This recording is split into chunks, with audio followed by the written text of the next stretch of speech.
Good morning to those of you watching. My name is Reverend Pamela M. Pinckney Butts, and I've been speaking to you for some time now. Some of you know me as Pam, some of you know me as Reverend Pinckney, some of you know me as Pamela.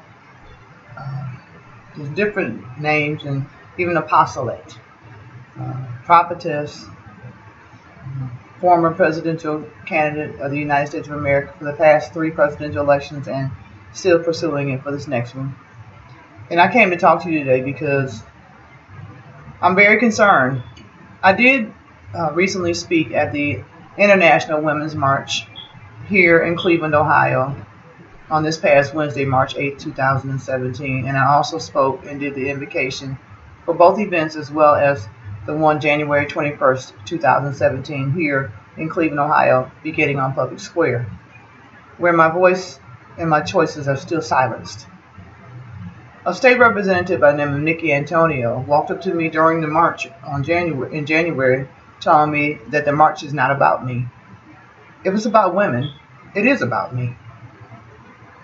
I'm speaking to you today because I am here in the United States of America, where people flee here for safety and security, where mine is not.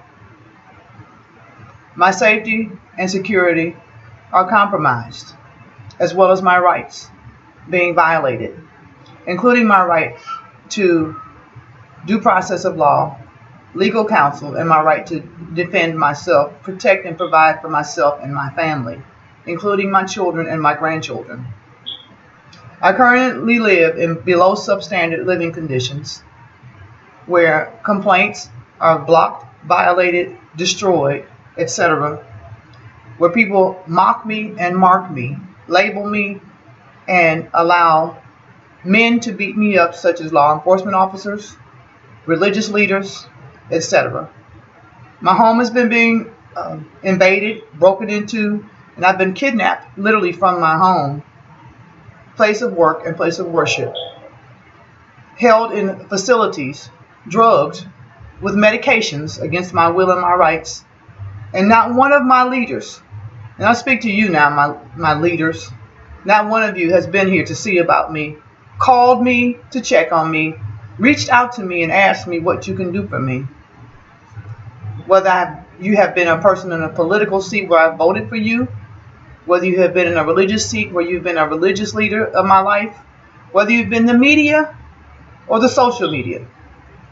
And I have a challenge with that because of all the sacrifices I make. Not one person has reached out to me to see if I'm okay and how you can help me.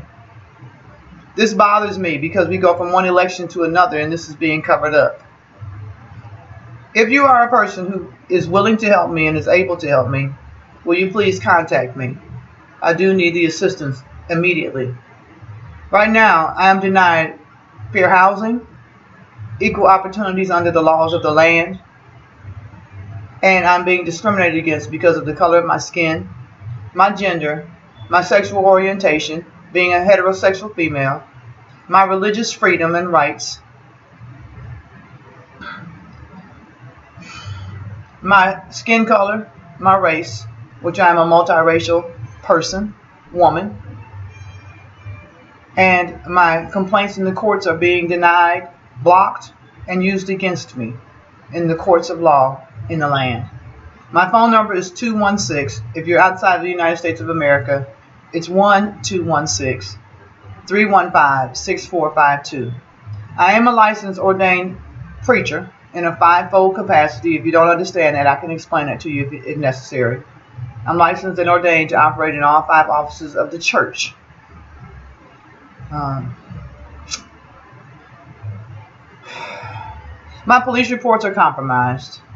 My medical records are compromised. I'm also being denied equal opportunities under Medicare laws and other issues, including Social Security. And my landlord has been permitted to file a retaliatory eviction against me for filing complaints against him, his agencies that he owns, as well as his affiliates. My reporting abuse has been turned against me,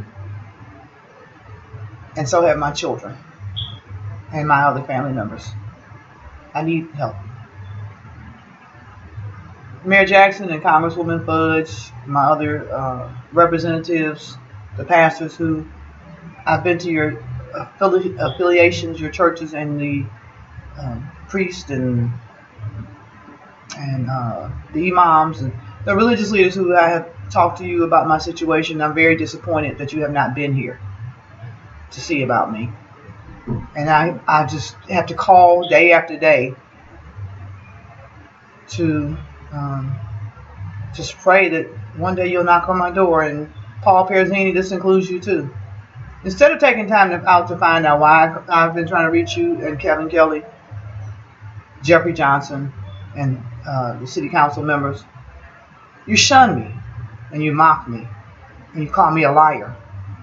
Well, I'm live and I'm in living color, and I'm here in Cleveland, Ohio, at the address for which you know, being abused, neglected, and endangered. As you see behind me, even my electricity is, my rights to electricity are even being abused. And when I report things, the Department of Children and Family Services is called in to further harm me, which caused some of this in the first place, as well as some of the Cleveland Police Department officers and administration. Reverend Pamela M. Pinckney Butts, all of my rights are reserved for this video, as they have been in the past, they are now, and they shall be in the future. My reporting abuse is not a bad thing. And I hope that someone, if you're being abused in this likeness and in this manner, not my abusers, of course, but I'm asking somebody to hear me today, for real. My events that I give are shunned, and Attorney Michael Nelson, the president of the NAACP, as well as the former president of the ACLU, James Hardiman, have been doing horrible things to me. The Cleveland Urban League, I could just like name different things, and these organizations, they sit up and they're fake because they haven't stood up for me. And it's like I'm a voice crying out in the wilderness, for real. In 2017, imagine. Nikki Antonio tells me I don't matter. And a march for women is not about me, as they assault me during a women's march.